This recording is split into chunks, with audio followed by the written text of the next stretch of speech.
मैं अब अगले सेशन पे चल रहा हूँ। ये सेशन में मूल रूप से फिर से मैं याद दिला दूं, जो ओवरऑल आज हमारी वो है, हम बात कर रहे हैं चुनाव से शुरू होकर चुनाव पर खत्म, लोकतंत्र की नई परिभाषा। Election is the only thing with the new जो डेमोक्रेसी की नई परिभाषा बन रही है। मेरे साथ अभी एहसास दारापुरी साहब जुड़ गए हैं, शरद प्रधान साहब जुड़ गए हैं, फसीला जुड़ गई हैं, अशोक साहब आ रहे हैं, अभी अशोक साहब नहीं आए। इसका विषय यह है कि कोर्ट के ऑर्डर्स, ऑब्जर्वेशन, रिमार्क्स का कितना महत्व है। बेसिकली ये जो कोर्ट में ऑर्डर दिए जाते हैं, रिमार्क दिए जाते हैं, अगर दारापुरी साहब आपकी इजाजत हो और शरद प्रधान साहब आपकी इजाजत हो, Fasila is a young lawyer from Lakshadweep, and she and she fought that case, ladies case, जो एक उसको इम्प्लिकेट किया था when she was there in a studio and she said something and then there was a UAP or something and she fought that case. Oh, great. Now, if you allow, we start with the youngest so that we get some young blood running. Why not? Please go ahead. बिल्कुल करिए। Fasila can understand Hindi, but she generally would like to express herself in English. Fasila, welcome in the show. It is very rare to find a young lawyer who is defending whatever it is happening in your state.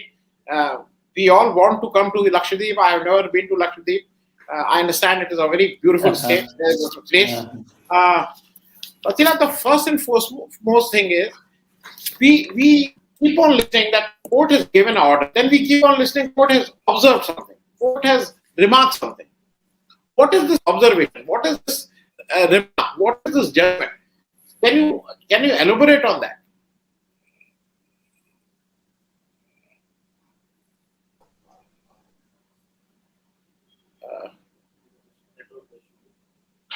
There is a network का issue है शरद भाई. I know लग रहा है. आ गई? I think she's coming. Yes, back. sir. Can you hear me? Yes, can you hear me? Can. Please, yes. First of all, thank you so much, all of you. Like it's my privilege that I can be here and be a part of this discussion here.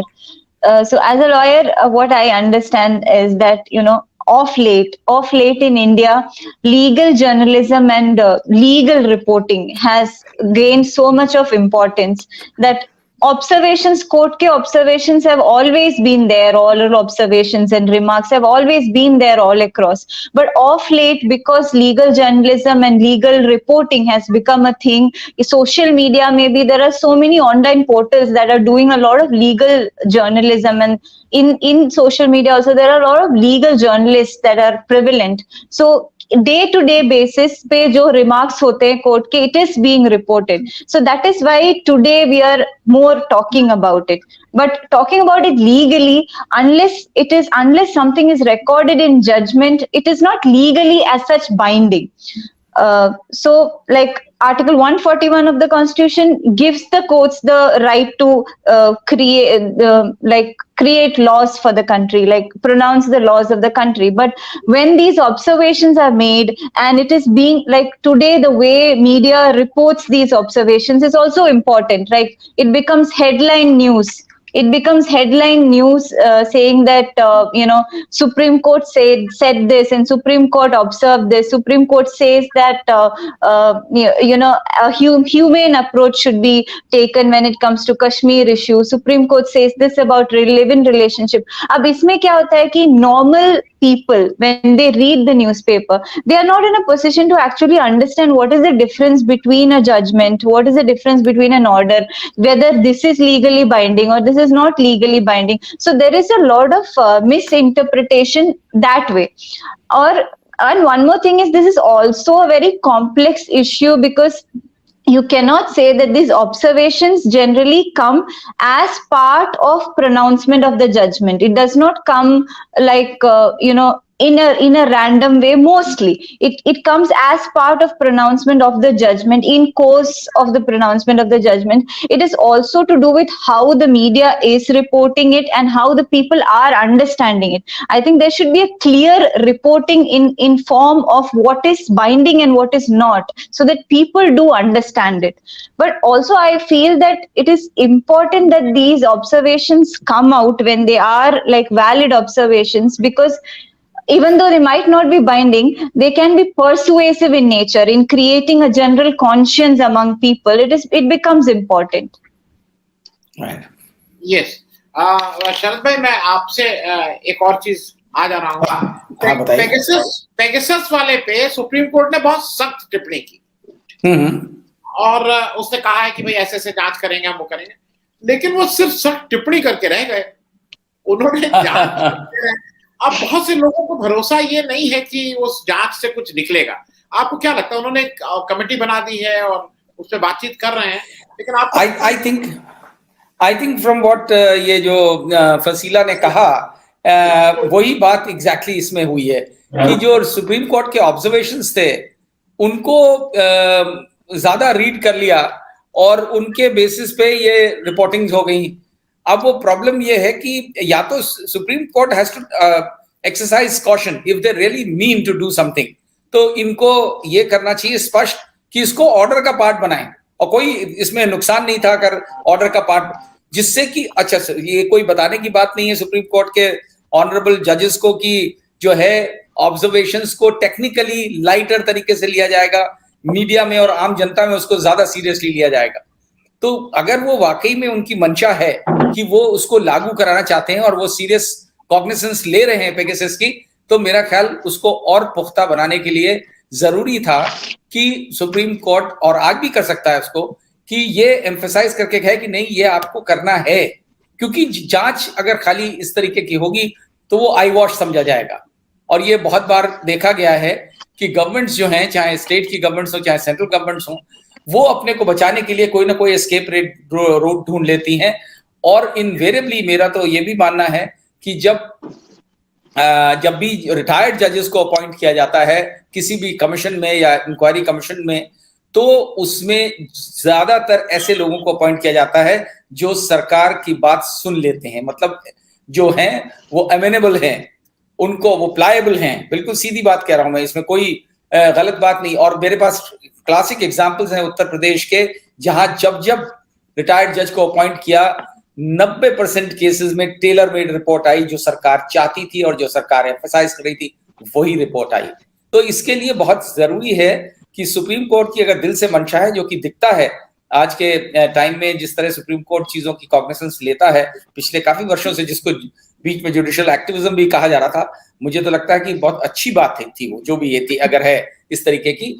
और इसको अगर, क्योंकि जब legislature बिगड़ चुका है, executive बहुत corrupt हो चुकी है, तो ये जुडिशरी का दायित्व बनता है कि वो सिस्टम को ठीक करने के लिए, सुधारने के लिए, कॉन्स्टिट्यूशन के हिसाब से चलाने के लिए अपना दखल दे, दखलंदाजी करे, और लेकिन खाली दखलंदाजी ना करे, इंश्योर करे कि उसको लॉजिकल कंक्लूजन तक ले जाने के लिए। मैं एक छोटा सा प्रश्न करके मैं दारापुरी साहब के पास आ रहा हूँ। शरद भाई, एक चीज बताइए, पेगासस में अजीब सा आपको नहीं लगता है, फ्रांस ने जिसने घूस दिया उसके यहाँ जांच इतने दिन पहले शुरू हो गई, जिसने घूस लिया उसने सारे हथकंडे अपनाए कि ये जांच ना हो पाए।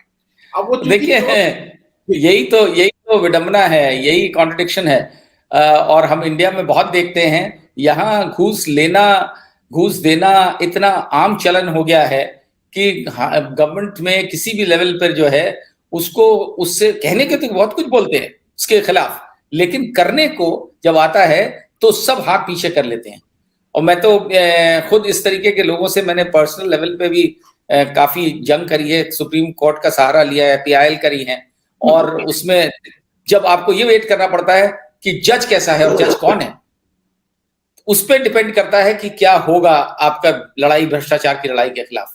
तो जब अच्छे जजेस हैं और ईमानदार अपराइट जजेस हैं, तो उनको इसमें मेरा ख्याल और स्ट्रॉन्गर एक्टिव रोल प्ले करना चाहिए, क्योंकि वो जानते हैं कमियां सिस्टम की, और वही उन्हीं के इंटरवेंशन से ये सुधर सकता है, वरना सिनेरियो बहुत डिसल्यूजनमेंट वाला है। जी, दारापुरी साहब, आपके पास आ रहा हूं और आप सीनियर मोस्ट हैं हम सारे लोगों में, सबसे ज्यादा अनुभव आपको है, आपको केस लड़ने का अनुभव है, आपको इस पक्ष का अनुभव है, आपको उस पक्ष का भी अनुभव है। फिर से मैं यूपी में लखीमपुर की बात इसलिए कर रहा हूं कि लखीमपुर जांच पर इतनी सख्त टिप्पणी कर रहा है सुप्रीम कोर्ट, कह रहा है कि बिल्कुल मतलब फार्स है, और वो कह रहा है कि जांच नहीं हो रही है। उसके बाद भी आपको लगता है कि वैसे ही मतलब किसी का कोई कान पे जू नहीं रेंग रही है? आपको क्या लगता है ये हम लोग मतलब इसका कहाँ अंत होगा? वो देखिए, पिछले काफी समय से कुछ इस प्रकार का माहौल बन गया है कि अदालत कहती रहती है और स्टेट को जो करना है स्टेट वही करती है। सुप्रीम कोर्ट के ऑर्डर्स हैं वो लागू नहीं होते हैं, हाई कोर्ट के ऑर्डर्स हैं वो लागू नहीं होते हैं। और इसका एक कारण ये है कि ऑर्डर देने के बाद जो कोर्ट्स हैं उनको भी जो इन्फोर्स कराने के लिए एक सख्त रवैया अपनाना चाहिए, वो नहीं अपनाया जाता है। इसकी सबसे बड़ी उदाहरण मैं पुलिस रिफॉर्म्स की बात करता हूं। 2006 में सुप्रीम कोर्ट ने काफी लंबी चौड़ी डिस्कशन के बाद, उसके समय के बाद पुलिस रिफॉर्म्स को लागू करने के लिए सभी स्टेट्स को आदेश दिया था, परंतु वो किसी भी स्टेट ने एक आध को छोड़ के किसी ने भी उसको लागू नहीं किया। तो स्टेट को ये देखना चाहिए कि अगर हमने जो ऑर्डर दिया है वो लागू भी हो रहा कि नहीं हो रहा, उसकी मॉनिटरिंग करनी चाहिए। अगर कोई स्टेट लागू नहीं कर रही तो उसके खिलाफ कार्रवाई करनी चाहिए, उनको बाध्य करना चाहिए। ये जो है, अब जो लखीमपुर वाला जो मामला है उसमें शुरू से लेके ही स्टेट जो सुप्रीम कोर्ट है वो काफी एक डिससेटिस्फैक्शन दिखा रही है कि पुलिस, उत्तर प्रदेश पुलिस किस प्रकार से मतलब जो शुरू से ही ऐसा कर रही है।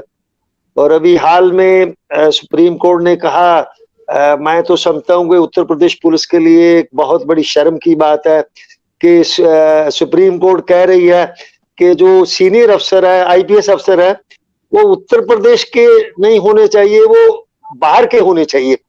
मतलब हो उत्तर प्रदेश कैडर के ही, परंतु वो यूपी को बिलोंग नहीं करने चाहिए। तो ये कितना बड़ा एक अविश्वास जो है मतलब कोर्ट व्यक्त कर रही है, पर स्टेट की सेहत पे कोई असर नहीं है। शुरू से लेके जो ऑब्जर्वेशन स्टेट सुप्रीम कोर्ट ने की, उनका कोई कंप्लायंस नहीं किया गया।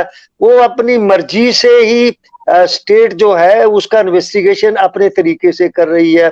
जो मेन एक्यूज्ड है वो हॉस्पिटल में भर्ती हो जाता है, वो वहां रहता है, जेल में नहीं रहता है।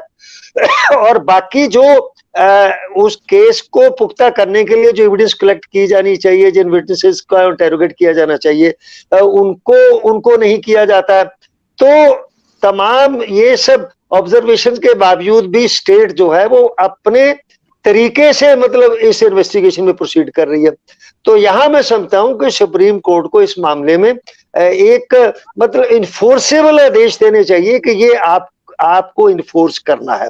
जबकि ज्यादातर मामलों में ऑब्जर्वेशंस होकर रह जाती है, वो ठीक है छप जाता है। कई बार तो ऐसा होता है कि ऑब्जर्वेशन ही पढ़ने को मिलती है, मेन ऑर्डर क्या है वो अखबार में छपता ही नहीं है। और दूसरा एक ये भी ऑब्जर्वेशन की हालत में आपको व्यक्तिगत अपना एक्सपीरियंस बताता हूँ। जैसा आप जानते हैं कि दिसंबर 2019 में मुझे भी CA/NRC के प्रोटेस्ट में गिरफ्तार किया गया था। खैर जेल में रहे, जमानत हुई। उसके बाद स्टेट गवर्नमेंट ने हमारे ऊपर 64 लाख रुपए का रिकवरी का नोटिस भेज दिया। हमने उसको जब एनालाइज किया तो वो ऑर्डर पूरी तरह से इलीगल था। प्रोसीजर तो एक अलग है, वो तो प्रोसीजर तो गलत था ही जो अपनाया गया था, परंतु जो ऑर्डर था उसमें जो रेवेन्यू कोड का सेक्शन कोड किया गया था वो एग्जिस्ट ही नहीं करता था। तो हमने सीधा उसको चैलेंज किया कि आपका ऑर्डर ही इलीगल है तो आप कैसे हमसे रिकवरी कर सकते हैं। हमने कोर्ट में अपना कोर्ट में मार्च लास्ट ईयर हमने स्टे के लिए, रिकवरी के खिलाफ स्टे के लिए किया। तो कोर्ट ने क्या किया कि ऑब्जर्वेशन करके छोड़ दी कि जो लीगलिटी है उसकी रिकवरी ऑर्डर की वो इन क्वेश्चन है, जैसा कि प्लेंटिफ जो है मतलब वो कह रहे हैं, परंतु उसमें ऑर्डर कोई पास नहीं किया। और वो स्टेट गवर्नमेंट को कहा कि ठीक है आगे आपको जो सबमिट करना है वो करिए। अब उस ऑब्जर्वेशन का जो कि क्लियर कट है और स्टेट उसको चैलेंज भी नहीं कर पाई कि नहीं उनका ऑर्डर जो है लीगल है, क्योंकि वो सेक्शन एग्जिस्ट नहीं करता है रेवेन्यू कोड में, तो ऑर्डर इलीगल हो जाता है।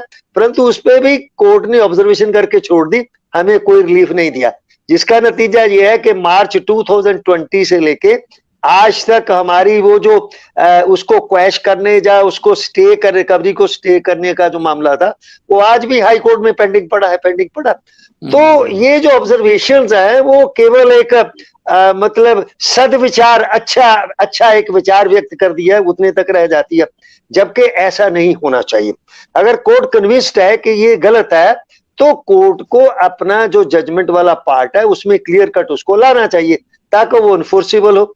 अब आप खाली उपदेश दे के छोड़ दें और जो सफर कर रहा है उसको तो कोई रिलीफ नहीं मिलता है। ये जो तो कोर्ट्स को भी ठीक है किसी भी जजमेंट की बैकग्राउंड एक्सप्लेन करनी चाहिए, उसकी भूमिका बतानी चाहिए ये जो, परंतु खाली आप ऑब्जर्वेशन करके छोड़ दें उससे तो कुछ गाड़ी आगे नहीं बढ़ती है, वो केवल एक सदविचार, एक गुड आइडिया होके ही रह जाता है।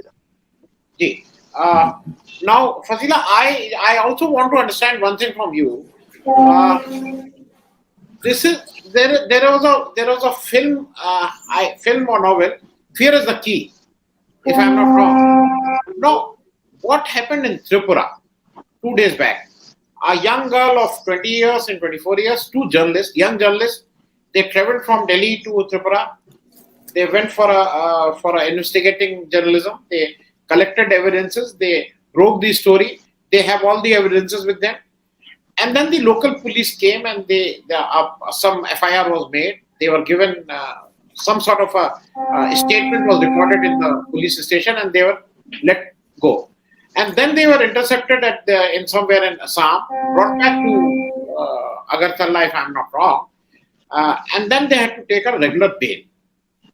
Now, you also know all these cases, when it comes to court, they are very weak cases. But the basic purpose of the state to bring that fear in the individual, in the family of that individual, that is the purpose. So do you feel that they achieve that purpose if they do all these things? That the basic purpose of bringing fear in your mind is achieved? I feel like that is their agenda, and to an extent, at least to some people, it affects that way.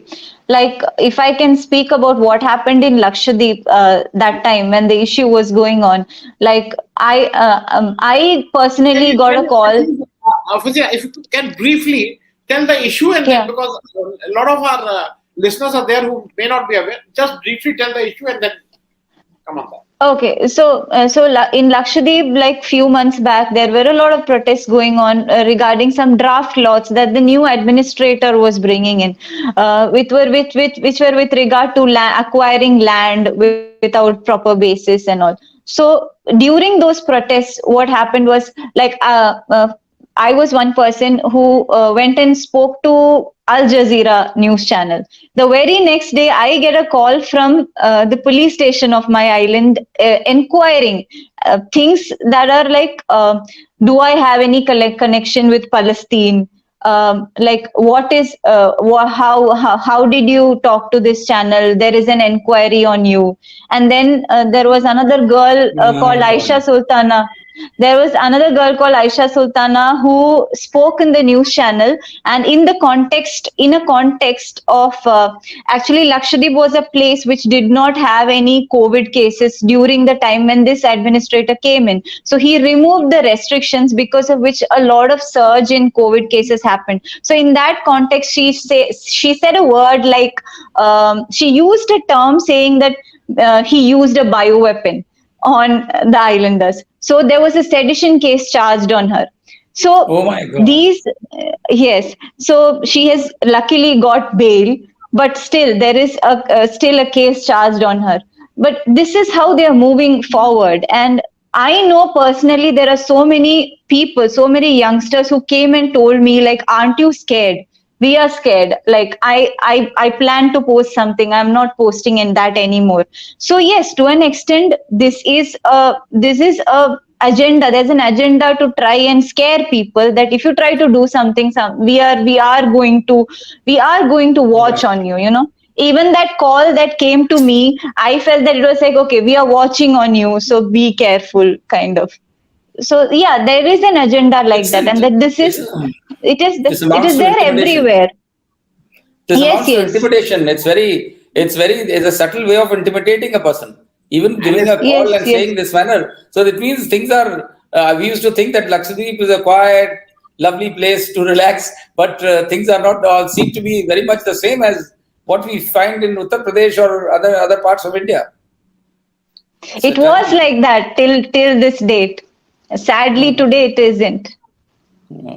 Is it because Acha, the administrator is an IS officer? No, no. No, no. Let us, Fazila, you tell her, or I will tell, and you chip in where I go wrong. There is Okay, sir. Mr. Patil became, Mr. Patil एक बार MLA बने और So administrator is an elected man. No, he's not elected also. He's a nominated man. Oh my This God. gentleman, But I thought that the administrators were usually bureaucrats. No. It used to be. Usually, it used to be before the BJP came to power in the center. It used to be. Oh my God. सिर्फ लक्षद्वीप के नहीं है, ये दमन, दीव, लक्षद्वीप, ये इतने अच्छे administrator हैं कि इनको 3 जगह का बना दिया। गुजरात के हैं क्या? इनका नाम है प्रफुल्ल पटेल खोड़ा। तो जिसका मतलब गुजराती है, इसका मतलब गुजराती है, तो मेरा शक ठीक था। He was former Home Minister of Gujarat when Modi ji was the Chief Minister. One term ये होम मिनिस्टर रहे, फिर इनको टिकट नहीं दिया गया, फिर ये लक्षद्वीप, इन्होंने पहले दमन में आके किया, and that gentleman who अभी जिसने वो किया था, who suicide, दादर नगर हवेली का, if you remember, मोहन खांडेलकर और समान, उसकी he has written that he is the gentleman responsible because of which he went and उसने आत्महत्या की बंबई में जाके। ये भाई साहब वहां पर ये लक्षद्वीप पहुंचे, गुजरात से लक्षद्वीप करते 3 दमन, दादर नगर हवेली, दमन, दीव और वहीं से ये नहीं करते हैं वैसे शरद भाई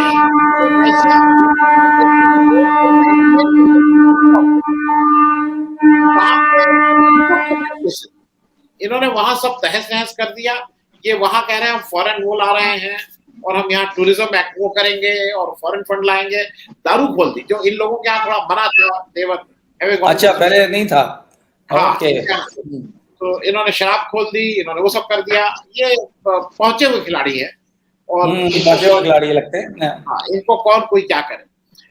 मैं शरद भाई एक चीज आपसे समझना चाह रहा था, आपको अगर if you remember Arun Jaitley साहब का एक स्टेटमेंट था, मैं एग्जैक्ट नहीं है, उसका मतलब था you may not know the law but you must know the law minister, कुछ इस तरह की बात एक बार उन्होंने कही। Oh my god. हाँ, Arun Jaitley is on record telling this की।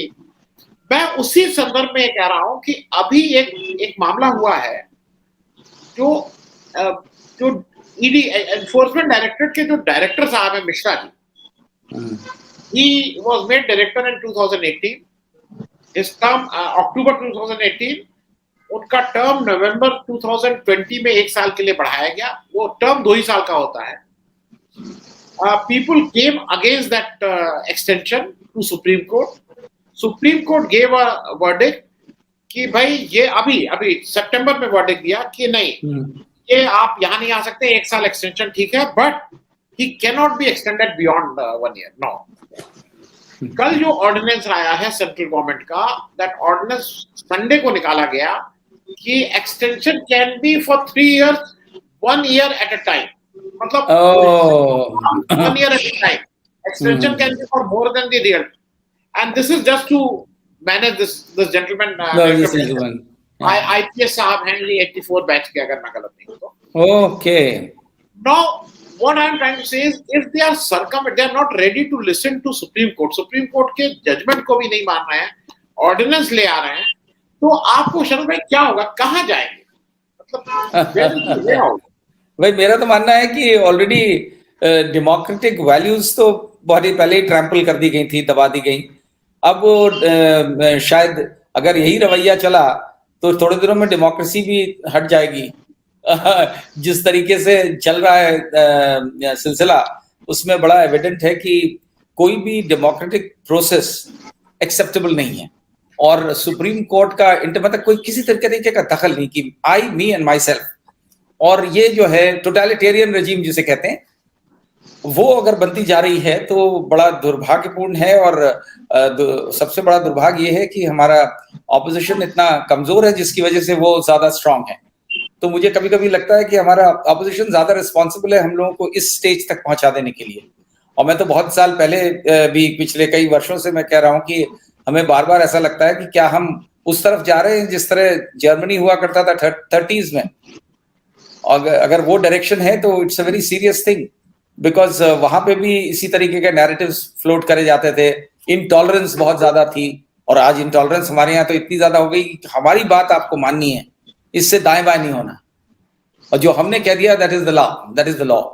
तो this is a very serious trend जो लोगों को भी एहसास नहीं हो रहा है। जो भक्त लोग हैं इस सिस्टम के, उनको नहीं लगता, उनको लगता है वाह वाह, वो इसी तरीके की पूजा करने के लिए कल्ट जो क्रिएट हो गया है।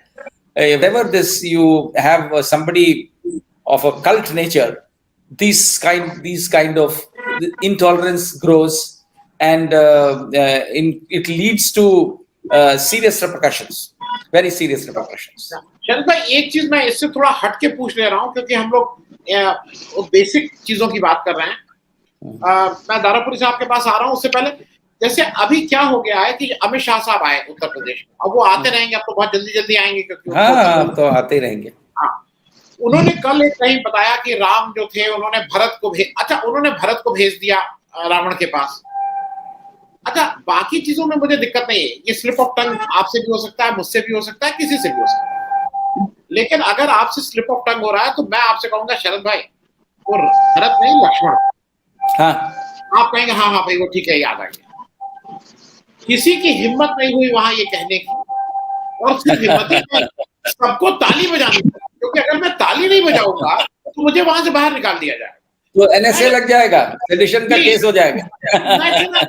चलो भाई, मैं ये भी समझना चाह रहा हूँ जो हम लोग कह रहे हैं सिर्फ भाई, आप भी कह रहे हैं, बिल्कुल मैं मानता हूँ। आज सुबह एक सेशन किया जहां पे ये माना गया कि it is the opposition which is the root cause, जो जिसने इस गति में पहुंचा दिया है देश को। लेकिन हम और आप एज अ सिटीजन, आप मीडिया से हट जाइए, क्या करें ऐसी स्थिति जहां पे मेरे ख्याल देखिए, इस तरीके के फोरम्स को जिंदा रखना पड़ेगा जहां आवाज उठा सके।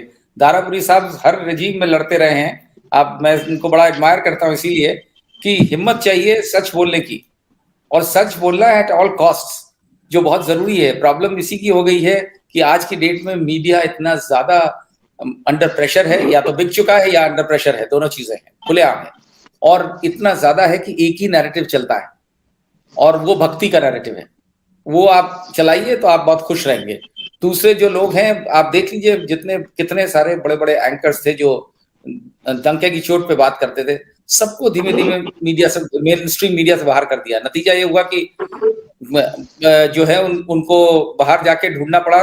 लकीली एक चीज हुई है जो अच्छी, वो यूट्यूब और इसकी वजह से, जो सोशल मीडिया की वजह से, जहां इस तरीके के लोग अब सच को जिंदा रखने के लिए अभी भी कायम हैं और लड़ रहे हैं, और उनको सैल्यूट करने वाली बात है। और इसीलिए मैं कहता हूं कि इस तरह के फोरम्स अलाइव रखना बहुत जरूरी है, क्योंकि कम से कम कुछ इससे एक रे ऑफ होप है कि शायद एक स्टेज आए। और बाकी तो यही दुआ करिए कि ऑपोजिशन और इम्प्रूव हो अपनी लड़ाई में, क्योंकि दुर्भाग्य हमारे यहाँ ये है कि ऑपोजिशन भी अपनी कमियां दूर नहीं करता है।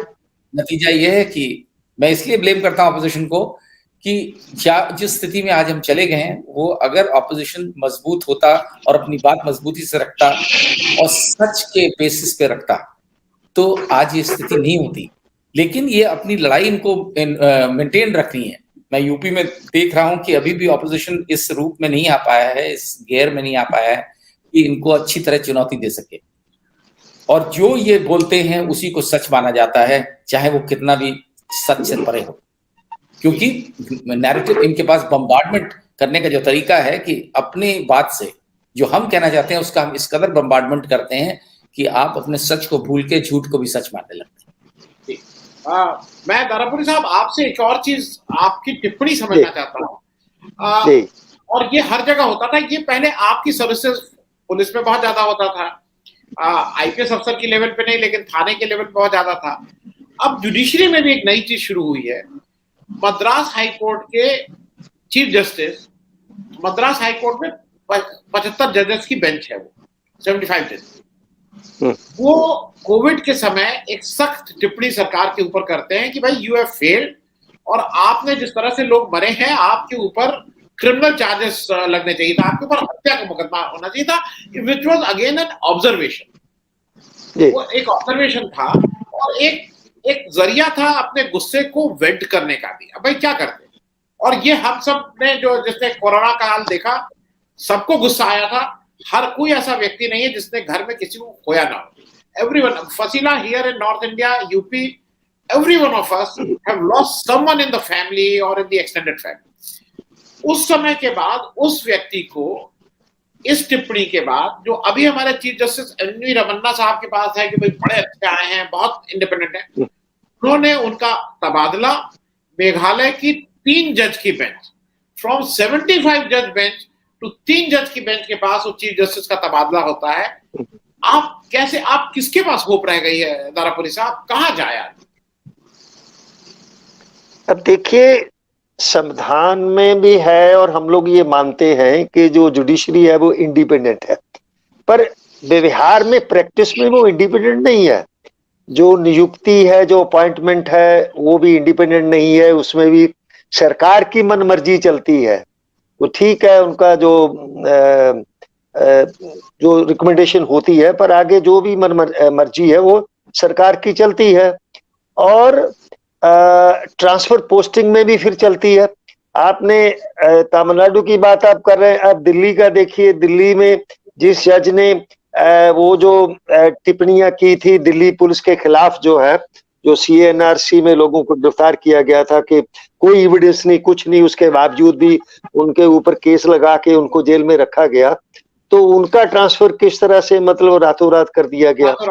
तो एक तो व्यवहार में जुडिशरी की इंडिपेंडेंस नहीं है, और दूसरा ये भी हो गया कि बहुत सारे जज जो है वो काफी प्लायबल हो गए हैं। वो आगे की अपनी पोस्टिंग की बात देखते हैं, किसी कमीशन में हो जाएगा, किसी दूसरे में हो जाएगा, तो वो सर्विस में रहते, वो स्टेट को ओबलाइज करने के चक्कर में रहते हैं। और यही कारण है कि कोर्ट्स में बहुत कम फैसले स्टेट के खिलाफ जाते हैं, वो सब उसके पक्ष में जाते हैं।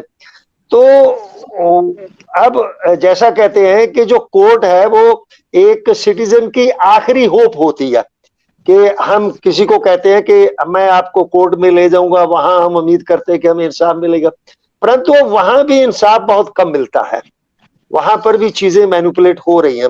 एक चीज मैं आपको बताऊं, मेरा अपना तजर्बा है कि स्टेट तो मिसयूज ऑफ लॉ करती है।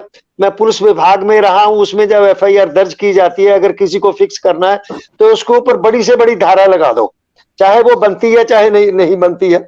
जैसे मेरे ऊपर जो है 18 धाराएं लगाई गई है CNRC के मामले में, 307 क्या पता नहीं क्या लगा दिया गया है। तो खैर चलिए, वो गए। पर उसके बाद एक चीज मैं देख रहा हूं जो पहले के मुकाबले में काफी डिस्टर्बिंग है। डिस्टर्बिंग ये है कि पुलिस की तो ये टेंडेंसी है, स्टेट की टेंडेंसी है कि जो सिटीजन्स हैं उनको फिट करना, उनको फिक्स करना, परंतु जो हमारी व्यवस्था है उसमें FIR कोर्ट में जाती है, फिर उसके बाद जब बेल की एप्लीकेशन जाती है तो पुलिस की उस पॉइंट ऑफ टाइम तक जो इन्वेस्टिगेशन होती है उसकी केस डायरी जाती है। तो कोर्ट्स को देखना चाहिए कि FIR क्या कह रही है, और अब तक जो इन्वेस्टिगेशन हुई है उसमें क्या उसके सब्सटेंशिएट करने के लिए कोई एविडेंस आ भी रही, नहीं आ रही।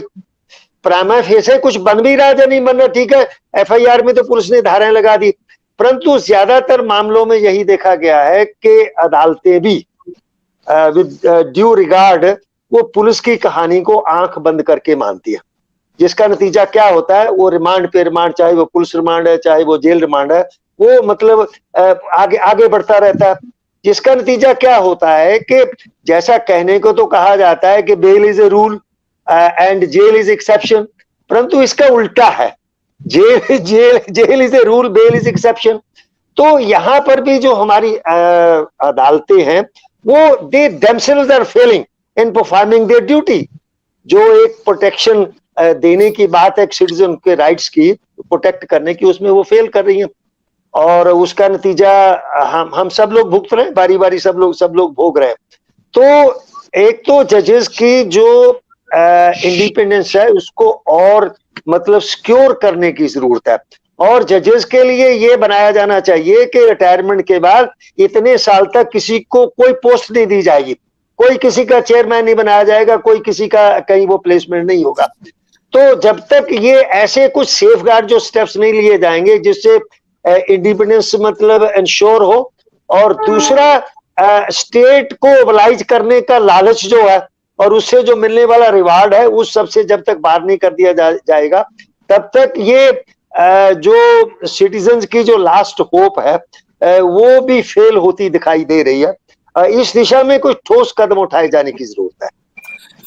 दारापुरी जी से मैं एक चीज पूछना चाह रहा हूँ आनंद जी। मैं दारापुरी जी, ये जो आपने रेफरेंस किया ये प्रोसीजर के बारे में और जो remand after remand, generally lower judiciary का जो कि लोअर जुडिशरी में तो करप्शन भी बहुत है और लोअर जुडिशरी ये करती है, तो और जो आप उसकी बात कर रहे हैं, ये दोनों अलग चीजें हो गई ना, कि जो पोस्ट रिटायरमेंट वाली बात कर रहे हैं वो तो आप उनकी बात कर रहे हैं हाई कोर्ट सुप्रीम कोर्ट, तो दोनों अलग चीजें हो जाती है ना, ये बातें मैं पूछना चाह रहा था। वो देखिए मैं आपको बताऊं, अब मैं सर्विस में रहते अपना तजर्बा बताता हूं कि जुडिशरी और जो एग्जीक्यूटिव है, एग्जेक्टिव है, दोनों में काफी तालमेल रहता है। किसकी जमानत होने देनी है नहीं होने देनी है ये मतलब मैनेज हो जाता है। हमारा जो सब इंस्पेक्टर है वो जज साहब को जाके सलाम मारता है कि सर ऐसा ऐसा है, इनकी जमानत आप नहीं लीजिएगा, और काफी मामलों में जमानत नहीं ली जाती। तो ये मैनेजेबल है, किसकी जमानत होनी है किसकी जमानत नहीं होनी है, ये मैनेजेबल है। कहने को जुडिशियल और एग्जेक्टिव को अलग कर दिया गया, परंतु अभी भी उनके बहुत सारा इंटरकनेक्शन है। जी हाँ, लोअर जुडिशरी, अरे लोअर जुडिशरी क्या, हायर जुडिशरी में भी बहुत सारे किस्से सुनने को मिलते हैं जहां चीजें मतलब मैनेज हो जाती है। तो इसलिए ये बड़ी एक प्रॉब्लम है कि एक सिटीजन्स के राइट्स को कैसे मतलब कोर्ट के थ्रू प्रोटेक्ट किया जाए, ये एक सबसे बड़ी चुनौती है। और दूसरा, जहां स्टेट वायलेशन, वैसे अगर आप देखें वो एक बड़ी फेमस किताब है हाउ डेमोक्रेसी डाइज, और उसमें कैसे जो लॉज है मिसयूज किया जाता है और उस प्रकार के लॉज बनाए जाते हैं। जैसे आप देखिए कि मोदी सरकार आने के बाद कितने स्ट्रिंजेंट लॉज बना दिए गए, या जो एग्जिस्टिंग लॉज थे उनको कितना स्ट्रिंजेंट कर दिया गया, कितना कुछ उसमें जोड़ दिया गया। तो ये एक मोडस ऑपरेंडी है कि डेमोक्रेसी तो रहेगी पर वो वास्तव में डिक्टेटरशिप हो जाएगी, या dictatorship in the garb of democracy जो है वो रहेगी, और सब कुछ कानून के नाम पर होगा, कानून की आड़ में होगा, और वो ज्यादातर गैर कानूनी होगा। और इसके लिए अपोजिशन पॉलिटिकल पार्टीज की बहुत बड़ी भूमिका है और नागरिकों को भी बहुत बड़ी भूमिका है। इसके खिलाफ आवाज उठाई जानी चाहिए, चाहे प्लेटफॉर्म्स हैं चाहे जो कुछ भी है इसके खिलाफ। ठीक है, स्टेट अगर ज्यादा पावरफुल है तो आप तुरंत उसका कुछ बिगाड़ नहीं सकते, परंतु एक पब्लिक ओपिनियन तो उसके खिलाफ जो है बनाई ही जा सकती है, जिसका असर आगे आने वाले चुनाव में बिल्कुल पड़ सकता है। राइट जी, मेरे साथ अशोक अरोड़ा साहब भी जुड़ गए हैं। अच्छा, आए नहीं है, अच्छा आ रहे हैं। मैं फसीला तब से जल्दी से आपसे एक quick question, like as a Indian we always feel कि if India gets 10 gold medal, we will say that in Olympics, we will say that yes, we have arrived in sports. Do you feel at someday, if Justice Loya death, the Judge Loya death is investigated in this country, you will feel that the judiciary has the last word? Do you feel that? Do you agree on that, Fasila?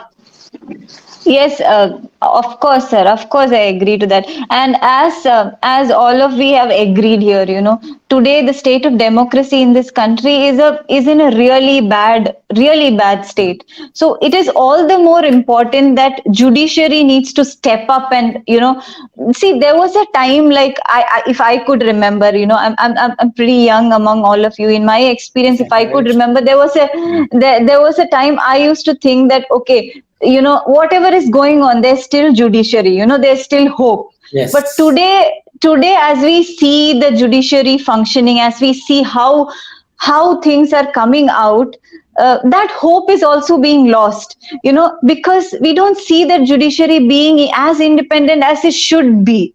And that is all the more important because, as we said, there are a lot of democratic institutions that are being toppled.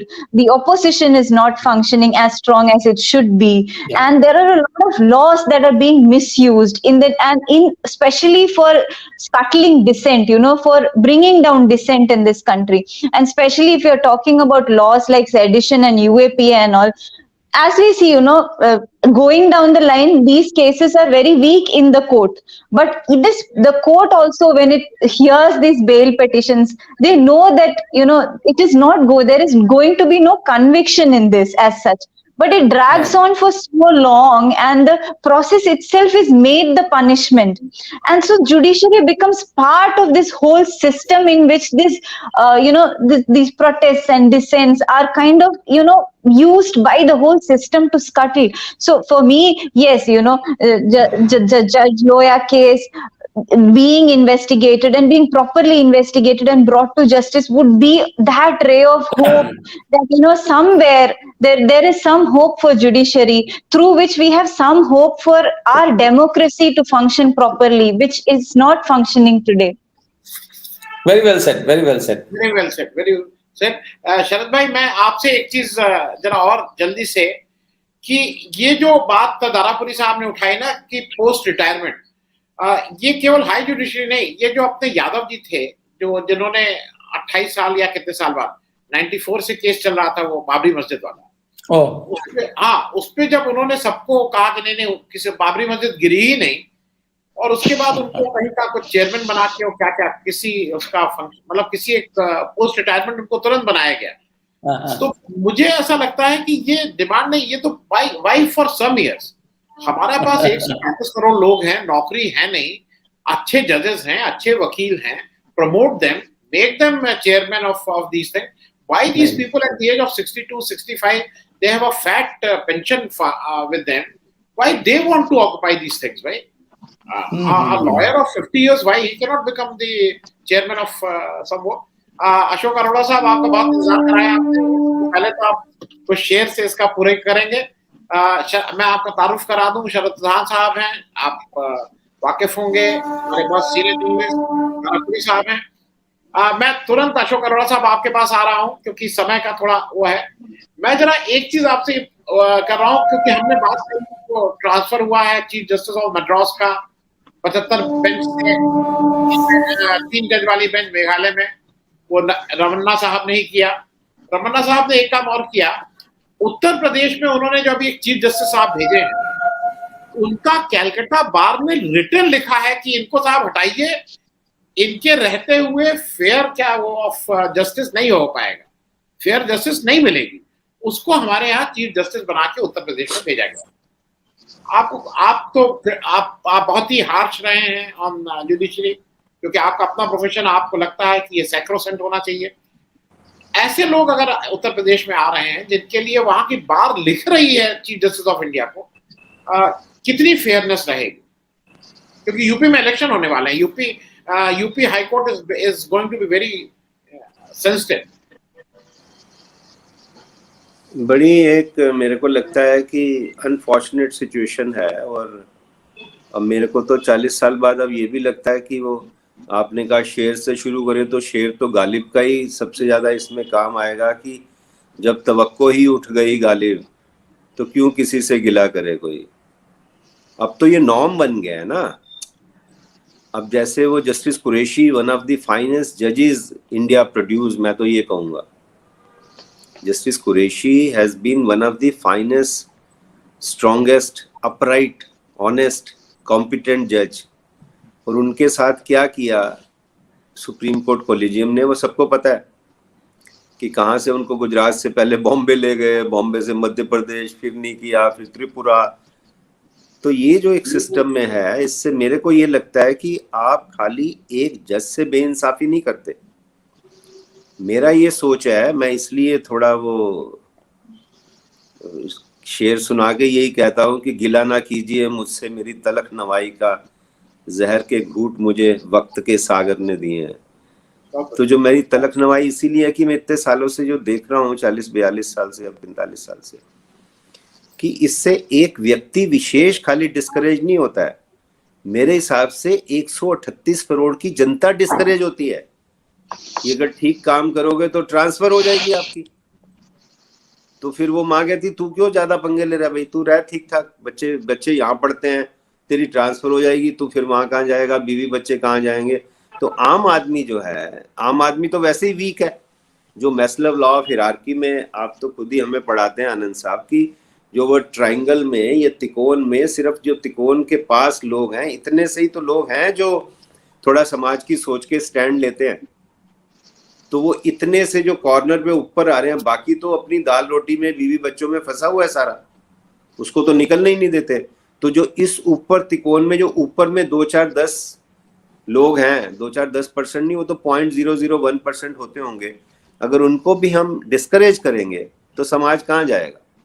फिर वही रहेगा जो चल रहा है इतने 75 साल से, पॉलिटिशियंस ने पागल बनाया देश के नागरिकों को, देश सफर कर रहा है। उसमें कई बार मेरे को ये लगता है कि जुडिशरी को स्टैंड लेने की जगह कई बार कुछ दाल में काला लगता है, यहाँ कह दीजिए दाल ही काली हो जाती कई बार तो दाल ही काली हो जाती। वो जजमेंट से लगता है कि दाल काली हो गई। मतलब कैसे एक बंदा, आप ठीक कह रहे हैं आनंद साहब, अगर मैं डिसऑनेस्ट हूं तो मेरे को रिमूव करना चाहिए ना, मेरे को ट्रांसफर थोड़ी करना चाहिए। कोई भी व्यक्ति किसी को, जैसे आप कह रहे थे कि डीएम को वहां पे नहीं लगाते, आप नहीं बताया, तो अगर डीएम ने दुकान लगानी है तो कहीं और जाके लगा लेगा, वो उसकी हैंडल कर लेगा, करना क्या है उसमें। तो मेरे को ये लगता है इट इज हाई टाइम,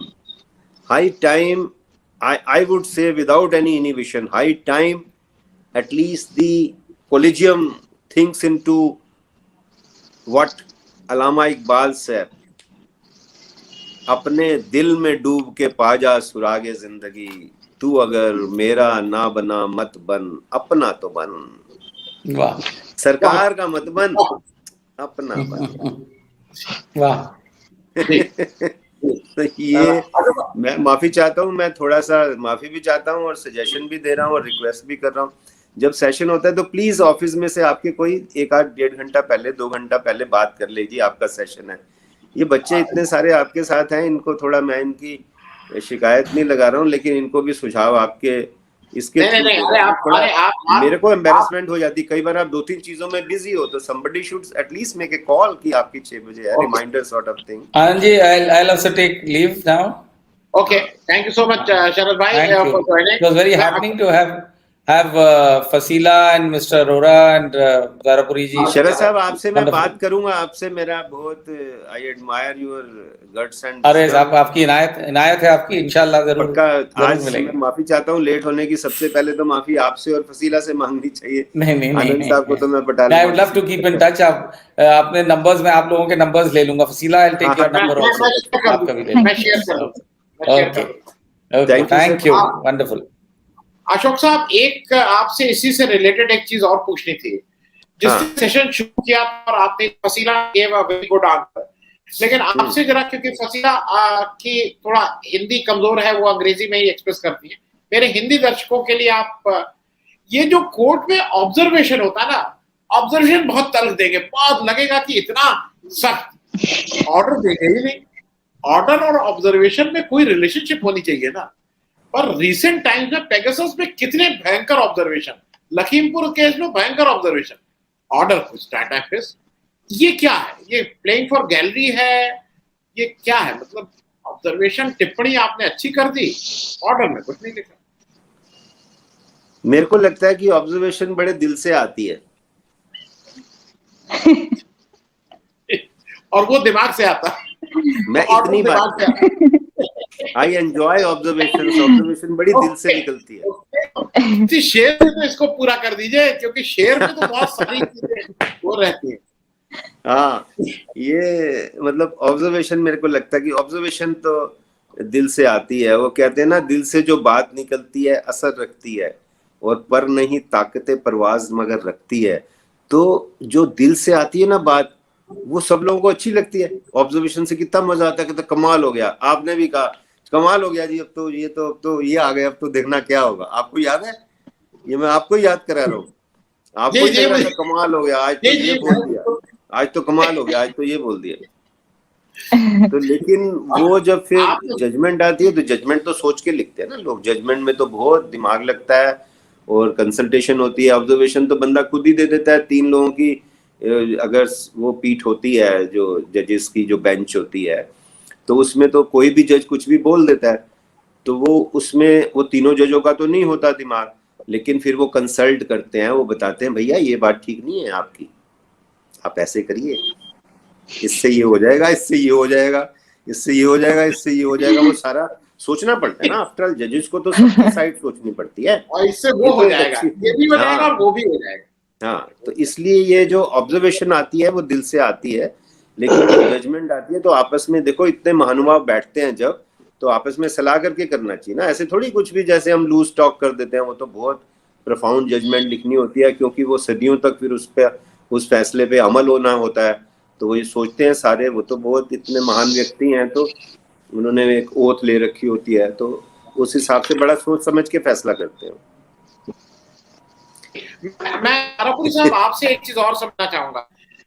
आप बहुत सीनियर हैं, और मैंने इस हाल के दिनों में 2 सीनियर आदमी, एक स्टैन स्वामी 84-85 साल, वरवर राव, मतलब तेलुगु के बड़े लिटरेचर के बड़े नाम तेलुगु भाषा में, उनको जिस ढंग से एक 84 साल की उम्र में उनको बंबई से नहीं जाने दिया जा रहा है, उनको एक कंडीशनल बेल मिली हुई है कि बंबई में रहो। वो कह रहे हैं मेरे पास पैसा नहीं, मैं बंबई में इतना नहीं रह सकता हूँ, लेकिन कह रहे बंबई में रह। ये कहीं जो एक्टिविस्ट लोग हैं या जो समाज का, देखिए आज आप क्यों, आज आपके लिए बहुत आसान है, आपको पेंशन मिल रही, घर में रहिए, किसी से बोलिए चालिए मत, जो समाज है वो अपना करे। लेकिन आपको कहीं ये जिम्मेदारी लगती है, आपको बेसिक अपनी, आपकी को लगता है कि मेरा फर्ज है देश के प्रति, समाज के प्रति, कि मैं जो कहीं ऐसा हो रहा है उस पर मैं बोलूं। तो उस आदमी को, 84 साल के आदमी को जेल में डाले हुए, ये कहाँ जाएगा, ये कहाँ, आपको क्या लग रहा है ये national political system, national judicial system कहाँ जा रहा है? जजेस को नहीं दिखाई दे रहा है कि एक 84 साल का आदमी कहाँ जाएगा? स्टेन स्वामी की जिस तरह से मौत हुई, उसमें आपका मैं ऑब्जर्वेशन समझना चाह रहा हूँ, क्योंकि आपके साथ भी वही हुआ, आपको भी जेल, आप खुशकिस्मत थे, मैं कहूंगा कि आप बाहर आ गए। देखिए, स्टेट की नेचर तो होती है लोगों के राइट्स को कटेल करना, उनको ज्यादा से ज्यादा मतलब अपना सबॉर्डिनेट बनाना। अब कोर्ट्स की जिम्मेदारी है कि वो एक जो क्राइम और जो पर्सनल लिबर्टी है, उन दोनों के बीच में एक बैलेंस बनाए कि उनकी जो पर्सनल लिबर्टी है उसको कहाँ तक सेफगार्ड करना है और कहाँ तक जो लॉ की रिक्वायरमेंट है उसको देखना है। पर देखा ये जा रहा है कि बहुत से, जैसे स्टैन स्वामी की बात है, बरबरा राव की बात है, जो सुधा भारद्वाज है, दूसरे हैं, उन लोगों को बेल नहीं दी जा रही। भाई ठीक है, स्टेट ने केस बनाया है, वो कोर्ट गया है और वहां पर अपना वो केस चलेगा, तो जेल में रखने से क्या पर्पस सर्व हो रहा? या यहाँ तो स्टेट तो विरोध करेगी, स्टेट तो चाहेगी कि ये आखिर तक मतलब जेल में ही रह जाए, पर ये कोर्ट की जिम्मेदारी बनती है कि वो देखे कि उनको जेल में रखने से मतलब क्या पर्पस सर्व हो रहा। अगर प्रोसिक्यूशन की बात है तो वो जिम्मेदार लोग हैं और वो ऐसे लोग हैं, कहीं कोई उसको इन्वेस्टिगेशन को या ट्रायल को प्रभावित नहीं करेंगे, कहीं भाग नहीं जाएंगे। तो यहाँ पर मैं समझता हूँ जो जुडिशरी है वो अपना जो इनका बहुत महत्वपूर्ण एक ड्यूटी है, जो कर्तव्य है, उसमें काफी हद तक फेल होती दिखाई देती है। उन्हें दोनों के बीच में तालमेल रखना चाहिए। प्रोसिक्यूशन है, और इंडिविजुअल लिबर्टी है, और कहां तक इंडिविजुअल लिबर्टी को कटेल करने की जरूरत है, इसका उन्हें एक बैलेंस बनाकर रखना चाहिए कि जो कि बदकिस्मती से नहीं हो रहा। और मुझे तो कई बार लगता है कि जो पुलिस की कहानी है वो judiciary as it is accept करती है और उसी पे एक्ट करती है। और हमें कोर्ट के इन चीजों की आलोचना करने का भी अधिकार है। हम बिना कोई उस प्रकार की कोई बात किए हम आलोचना कर सकते हैं, कोई ऐसी बात नहीं है। अगर कोर्ट जो है वो अपने उसका वो नहीं करती तो हम उसकी आलोचना भी की जा सकती है। उसमें कोई कंटेम्प्ट ऑफ कोर्ट नहीं बनता है, कंटेम्प्ट ऑफ कोर्ट नहीं बनता है। ये भी हम लोग को अपने ध्यान में रखना चाहिए इस बात को।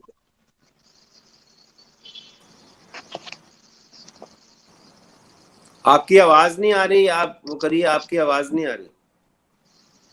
अब मैं क्लोजिंग स्टेटमेंट अशोक भाई साहब आपका ले लूं। एक चीज में, बहुत बेसिक चीज मेरे मन में हरदम रहता है, आपको क्या लगता है कि इस देश में कभी जज लोया की मौत की जांच होगी?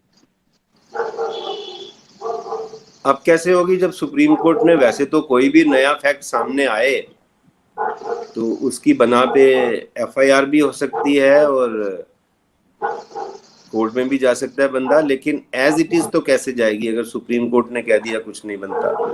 नहीं, क्योंकि उनके पिता और उनकी बहन का तो अभी भी आरोप है जहां पे। हाँ, कुछ भी नई चीज आ जाए सामने, तो कुछ भी नया फैक्ट अगर मामूली सा भी आ जाए, तो कोई नया फैक्ट आए तो मेरे को लगता है उसको लेके एफआईआर सीधी करनी चाहिए।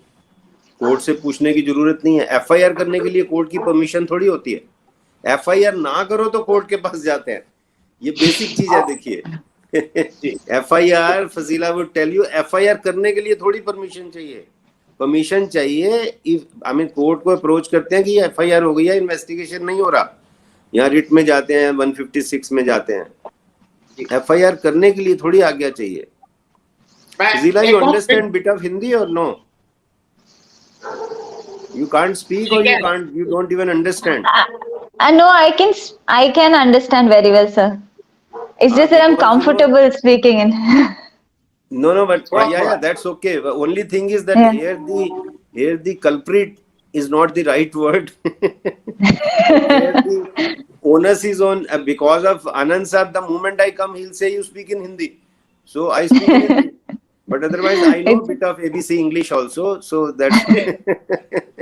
नहीं, वो so थोड़ा दर्शक मेरे हिंदी भाषी हैं। नहीं, मेरे को अच्छा लगता है। I love to speak Hindi. मैं तो हिंदी मेरे को अच्छा लगता है, ऐसी कोई बात नहीं। अशोक भाई, बस लास्ट कमेंट लेके खत्म करेंगे क्योंकि नेक्स्ट गेस्ट आ गए हैं मेरे, ऑलरेडी वेट कर रहे हैं। ये जो त्रिपुरा में अभी हुआ, जिसमें 102 लोगों के ऊपर यूपीए और जिसमें श्याम मीरा सिंह कह रहे हैं उसमें से 100 लोग मुस्लिम, ये क्या मतलब कोई इसका सुमोटो नहीं लेगा कि तुम क्या किए हो?